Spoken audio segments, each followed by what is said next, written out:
हम लोग देखेंगे कौन सा एपिथेलियल टिश्यूज का टाइप्स। ठीक है, एपिथेलियम टिश्यू का एपिथेलियल टिश्यूज का टाइप्स देखेंगे। ठीक है, एनिमल टिश्यू कितने तरीके का? 4। कौन कौन सा? एपिथेलियल टिश्यू, मस्कुलर टिश्यू और nervous tissue. Epithelial tissue, muscular tissue, connective tissue, muscular tissue और नर्वस टिश्यू। एपिथेलियम का ओरिजिन कहाँ से होता है? इक्टोडर्म, मेसोडर्म और एंडोडर्म से। ठीक है, एपिथेलियल टिश्यूज का खासियत था कि इसके जितने भी सेल्स होते हैं वो क्लोजली पैक्ड होते हैं, उसके बीच में इंटरसेलुलर स्पेस नहीं होता है।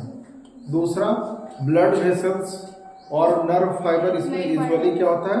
एब्सेंट होता है, नहीं होता है। ठीक है, और इसके नीचे एक बेसमेंट मेम्ब्रेन होता है। बेसमेंट मेम्ब्रेन बना होता था किस किस चीज से? म्यूकोपॉलीसेक्राइड्स। जिसका एग्जांपल है कौन सा? Hyaluronic acid. दूसरा, ग्लाइकोप्रोटीन्स। तीसरा, रेटिकुलर फाइबर। ठीक है, तो उसी को आगे बढ़ाते हुए आज हम पढ़ रहे हैं एपिथेलियल टिश्यूज का टाइप्स। एपिथेलियल टिश्यूज दो तरीके का होता है, एक होता है सिंपल एपिथेलियम और एक होता है कौन? Compound epithelium. सिंपल एपिथेलियम का खासियत है कि ये सिंगल लेयर ऑफ सेल से मिलकर के बना होगा, और कंपाउंड एपिथेलियम में more than 1 layer of cells होगा। समझ गए ना? सिंपल एपिथेलियम में सिंगल लेयर ऑफ सेल्स होता है, जबकि कंपाउंड एपिथेलियम में more than 1 layer of cells होते हैं। जैसे देखिए, ये एक सिंपल एपिथेलियम का एक टाइप है, एक ही लेयर का सेल्स है। एक्चुअली इसको आप देखिएगा तो नीचे ऐसे रहेगा बेसमेंट मेम्ब्रेन, और ये सेल्स इस तरीके का एक ही लेयर में है, एक लेयर से अधिक लेयर में नहीं है। और इसका प्रोमिनेंट न्यूक्लियस, प्रोमिनेंट हम वर्ड तब इस्तेमाल करते हैं जब न्यूक्लियस एकदम अच्छे तरीके से दिखे, तब उसे हम कहते हैं प्रोमिनेंट न्यूक्लियस। और नीचे जिसपे यह है वो है बेसमेंट मेम्ब्रेन। ठीक है, तो ये डायग्राम को कन्वर्ट कर दिए हैं इस तरीके से। क्यों? क्योंकि जब आप ऊपर से देखिएगा सरफेस से, तो आपको दिखेगा कैसा? इस तरीके से। आप तो किनारे से देखें ना, जैसे मेरा हाथ है, आप इधर से देख रहे हैं। ठीक है, तो आपको ये लुक लाइक आएगा सेल्स का, और इसके सरफेस पे देखेंगे तो ये आएगा। ठीक है ना, तो ये हो गया इसका सरफेस व्यू। ठीक, तो सरफेस व्यू में देखिए ये दिख रहा है आपका polygonal in shape. Polygonal shape है। पॉलीगोनल कब बोलते हैं? जब भुजाएं उसकी एक से क्या हो? अधिक हो। साइड से एक से कितने हो? अधिक हो। तो ये पॉलीगोनल इन शेप हो गया। ठीक है, और दूसरा खासियत होता है प्रेजेंस ऑफ प्रोमिनेंट न्यूक्लियस। ठीक है, तो ऐसे एपिथेलियम को हम बोलते हैं सिंपल स्क्वामस। इस तरीके के एपिथेलियम को जिसमें प्रोमिनेंट न्यूक्लियस आपको दिखे, पॉलीगोनल इन शेप दिखे, तब उसे बोलते हैं सिंपल स्क्वामस, या उसे दूसरा नाम है पेवमेंट एपिथेलियम या पेवमेंट एपिथेलियम। समझ गए सब लोग? आगे देखिए, ये मिलेगा कहाँ कहाँ मिलता है? सिंपल स्क्वामस एपिथेलियम और पेवमेंट एपिथेलियम कहाँ कहाँ मिलता है, और यही क्वेश्चन में आता है। समझ गए? आपसे पूछा जाएगा कि बोमेन्स कैप्सूल जो है वो कौन से एपिथेलियम से बना होता है, तो आप आंसर करिएगा सिंपल स्क्वामस एपिथेलियम और पेवमेंट एपिथेलियम। क्लियर है? आगे देखिए, बोमेन्स कैप्सूल कहाँ होता है? ये नेफ्रॉन में होता है। जब आप एक्सक्रीटरी सिस्टम पढ़िएगा तो उसमें जो कप लाइक स्ट्रक्चर होता है नेफ्रॉन का, वो उसे हम कहते हैं बोमेन्स कैप्सूल। और उसमें एक स्पेशल तरीके का सेल होता है जिसका नाम होता है पोडोसाइट्स, वो बना होता है सिंपल स्क्वामस एपिथेलियम का। ठीक है, आगे देखिए, ब्लड वेसल्स, हमारा जो खून की नलियां हैं वो सब का सब बना होता है किस चीज से? सिंपल स्क्वामस एपिथेलियम से या पेवमेंट एपिथेलियम से। और सिलोम यानी बॉडी कैविटी बना होता है सिंपल स्क्वामस और पेवमेंट एपिथेलियम से। तो ये पॉइंट आपको रखना पड़ेगा याद कर करके। फंक्शन क्या है? देखिए, सिलोम है तब तो ये प्रोटेक्शन देता है, बाकी सब ऑर्गन को क्या देगा? प्रोटेक्ट करेगा। तो इसका पहला काम क्या है? प्रोटेक्शन। दूसरा, सिक्रीशन का काम करेगा। तीसरा, फिल्ट्रेशन। बोमेंस कैप्सूल ही है। तो ये यूरिन को क्या करता है, प्यूरिफाई करता है, यानी फिल्ट्रेशन और इजी एक्सचेंज ऑफ मटेरियल, यानी किसी भी मटेरियल को आसान तरीके से एक्सचेंज करने में ये मदद करता है। तो ये हो गया आपका सिंपल स्क्वामस एपिथेलियम, या इसे हम बोलते हैं पेवमेंट एपिथेलियम। ये टाइप है किसका, सिंपल एपिथेलियम का, और इसका खासियत होता है कि इसमें जो सेल्स होंगे वो सिंगल लेयर ऑफ सेल्स होंगे। समझ गए। अब सिंपल स्क्वामस एपिथेलियम के बाद अब हम लोग, जैसा कि नाम है, वहां पढ़ रहे हैं क्या, सिंपल क्यूबॉइडल एपिथेलियम।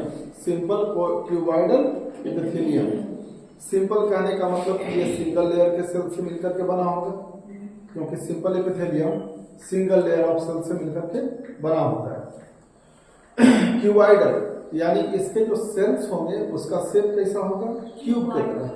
तो देखिए एक क्यूब की तरह बना है ना, और इसमें भी न्यूक्लियस आपका काफी प्रोमिनेंट होगा, दिखेगा। तो बीच में इसका क्या है, न्यूक्लियस है। कहाँ होगा, एकदम सेंटर में होगा। और नीचे इसका हो जाएगा कौन सा, ये हो जाएगा बेसमेंट मेम्ब्रेन। ठीक है। जब इसे आप सरफेस पर से देखिएगा तो ये आपको ऊपर से दिखेगा इस तरीके का, पॉलीगोनल ही दिखेगा ऊपर से, लेकिन एक्चुअली ये बना होता है किससे, क्यूबिकल टाइप ऑफ सेल से ये बना होता है। समझ गए ना, दोनों में अंतर यही है, दोनों ऊपर से देखने में पॉलीगोनल ही दिखता है, लेकिन जो सिंपल क्यूबॉइडल होता है इसके सेल्स जो होते हैं क्यूबिकल इन शेप होते हैं। और कैसे पहचानिएगा, इससे कैसे आप डिफ्रेंशिएट करिएगा, तो इसके सरफेस पे छोटा छोटा ऐसे फिंगर लाइक प्रोजेक्शन होगा, जिसे हम बोलते हैं माइक्रोविलाई। क्या बोलते हैं इसको, माइक्रोविलाई बोलते हैं। वो जनरली इसके सरफेस पे पाया जाता है। तो cubical in shape from surface पर से आप देखिएगा तो दिखेगा कैसा, पॉलीगोनल। यूजुअली ये माइक्रोविलाई बनाता है। माइक्रोविलाई इस तरीके का फिंगर लाइक जो प्रोजेक्शन होता है उसको हम माइक्रोविलाई बोलते हैं। ये कहाँ कहाँ आपको मिलेगा, ये मिलेगा यूरिनरी ट्यूब्यूल्स में। यूरिनरी ट्यूब्यूल्स समझ में आया, यूरेटर वगैरह में मिलेगा, जो यूरिन को एक जगह से किडनी से कहाँ लेकर के जाता है, यूरिनरी ब्लैडर में, वहां मिलेगा। सेमिनिफेरस ट्यूब्यूल्स, ये होता है टेस्टिस में, पुरुषों में होता है, जहां स्पर्म का फॉर्मेशन होता है। समझ गए, वो बना होता है सिंपल क्यूबॉइडल एपिथेलियम का। आइरिस ऑफ आई, आई का एक पार्ट है, वो भी बना होता है किस चीज से, सिंपल क्यूबॉइडल एपिथेलियम से। And Bartholin duct, Bartholin duct जैसे सेमिनिफेरस ट्यूब्यूल्स जो था ये केवल पुरुषों में होता है, तो ये बार्थोलिन डक्ट जो होता है ना, ये केवल महिलाओं में होता है। बार्थोलिन डक्ट कहाँ होता है, ये वेजाइना में होता है। मान लो कि वेजाइनल ओपनिंग है, तो इसके इधर यदि हम ऐसे इसको वेजाइनल ओपनिंग बना दें तो इसके बगल में और बगल में बार्थोलिन डक्ट खुलता है। समझ गए ना। होता क्या है कि ड्यूरिंग सेक्सुअल एराउजल यहाँ से बहुत सारा म्यूकस सिक्रीट होता है, एक चिपचिपा टाइप का पदार्थ जो पूरे वेजाइना को क्या कर देता है, वाटरी कर देता है। ठीक है, तो ये हो गया बार्थोलिन डक्ट। और ये कई बार पूछा जा चुका है कि बार्थोलिन डक्ट कहाँ पाया जाता है, तो वेजाइनल ओरिफाइस के दोनों तरफ होता है। ठीक है, और बार्थोलिन डक्ट बना होता है किस चीज से, सिंपल क्यूबॉइडल एपिथेलियम से। आगे देखिए इसका फंक्शन क्या है, देखिए प्रोटेक्शन का काम करेगा। एपिथेलियम का काम ही है क्या, प्रोटेक्ट करना, यानी प्रोटेक्शन, दूसरा सिक्रीशन, तीसरा एब्जॉर्प्शन, एक्सक्रीशन। और बार्थोलिन डक्ट और सेमिनिफेरस ट्यूब्यूल्स किस चीज में पार्टिसिपेट करता है, रिप्रोडक्शन में।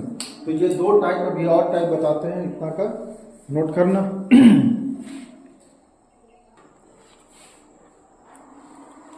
देखिए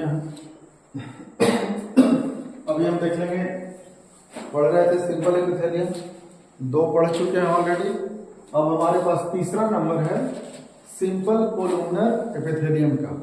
सिंपल कोलुमनर एपिथेलियम, इसको समझिए। सिंपल का मतलब ये हो गया कि जितने भी सेल्स होंगे सिंगल लेयर ऑफ सेल्स होगा इसमें, और नीचे होगा ये कौन सा मेम्ब्रेन, बेसमेंट मेम्ब्रेन। आप लोगों को पता है कि बेसमेंट मेम्ब्रेन 3 चीजों से मिलकर के बना हुआ है, डिस्कशन कर चुके हैं। आगे देखिए, जैसा कि नाम है कोलुमनर, तो इसका जो सेल होगा कोलुमनर होगा, लंबा लंबा होगा, टॉलर टॉलर होगा। तो सेल आपको जैसे दिख रहा है ना, लंबा लंबा दिख रहा है, तो सिंपल कोलुमनर एपिथेलियम का सेल्स कॉलम टाइप का होता है, लंबा लंबा होता है, जो कि बेसमेंट मेम्ब्रेन के लाइंड होता है, और ये सिंगल लेयर ऑफ सेल्स होता है। इसका न्यूक्लियस प्रोमिनेंट होगा लेकिन बेसल होगा। बेसल कहने का मतलब कि नीचे होगा। ऐसे क्यूबाइडल वाला में कहाँ देख रहे थे, बीच में, और इसका चला जाएगा कहाँ, बेसल नीचे। तो cells are taller than pipe, जितना चौड़ा होगा उससे ज्यादा ये क्या होगा, लंबा होगा। कहाँ कहाँ मिलेगा ये स्टमक में मिलता है, और कहाँ मिलता है, इंटेस्टाइन में मिलता है।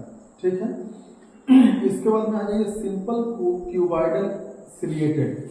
तो देखिए, सिंपल का मतलब कि सिंगल लेयर ऑफ सेल्स से मिलकर के बना होगा। क्यूबाइडल यानी इसके सेल्स का जो शेप होगा क्यूबिकल होगा, लेकिन इस क्यूब के ऊपर क्या होगा, सिलिया होगा। क्या होगा, सिलिया होगा, ठीक ना। तो इसलिए इसका नाम है simple cuboidal ciliated. Cells are cubical and ciliated. कहाँ कहाँ मिलता है, यूरिनरी ट्यूब्यूल्स में मिलता है। समझ गए। सिलिया का काम क्या है, ब्रीथिंग मूवमेंट करके किसी मटेरियल को आगे की ओर क्या कर देगा, बढ़ा देगा। ठीक, अब आ जाइए कौन सा, सिंपल कोलुमनर सिलिएटेड।